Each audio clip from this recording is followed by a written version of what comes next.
Countless headlines claim that quantum physicists have finally proven that the future can reach back and rewrite the past. But is it true? In the double-slit experiment, unmeasured quantum objects behave like overlapping waves, leaving a striped interference pattern on the screen.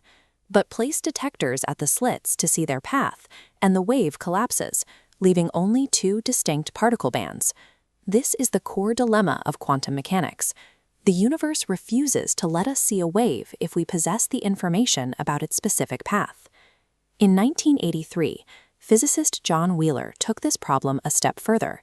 He asked, what happens if we let a photon pass the slits as a wave, but wait until the very last microsecond to measure its path? Wheeler's setup allowed inserting a beam splitter after the photon entered the experiment. Theoretical results showed, even if measured at the last second, the photon strikes the detector as a solid particle, acting as a particle for its entire journey.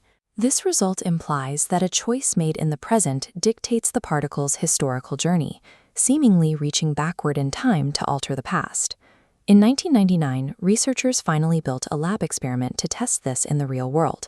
They called it the delayed choice quantum eraser. The process starts with a BBO crystal.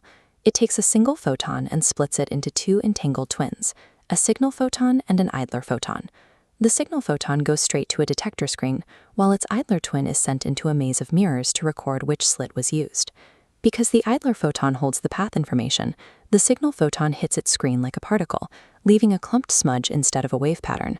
Even if we don't look at that data, its mere existence is enough to destroy the wave pattern through decoherence. The researchers then added a mechanism to the idler photon's path.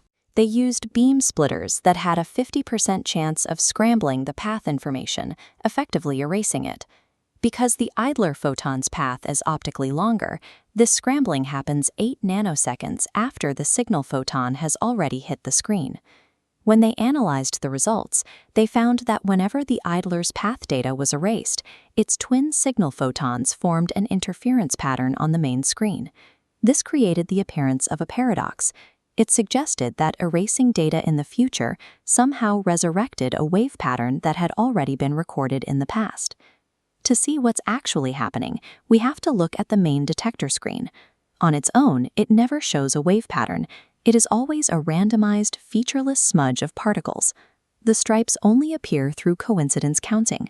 Scientists use a computer to compare the main screen to the recording photons, isolating only the signal photons whose partners were scrambled. When you filter the scatter plot to show only that erased subset, those specific dots align into the classic striped wave pattern. The wave wasn't created after the fact. It was mathematically buried inside the messy dataset the entire time. Erasing the data doesn't physically change the past. It provides a sorting mechanism that allows us to find specific patterns within the existing dataset. The experiment doesn't break the laws of causality, and it doesn't allow for faster-than-light communication. While history remains fixed, the experiment demonstrates how entanglement preserves information across a system. The wave nature of these particles persists in the collective data, waiting for the right reference point to bring it to the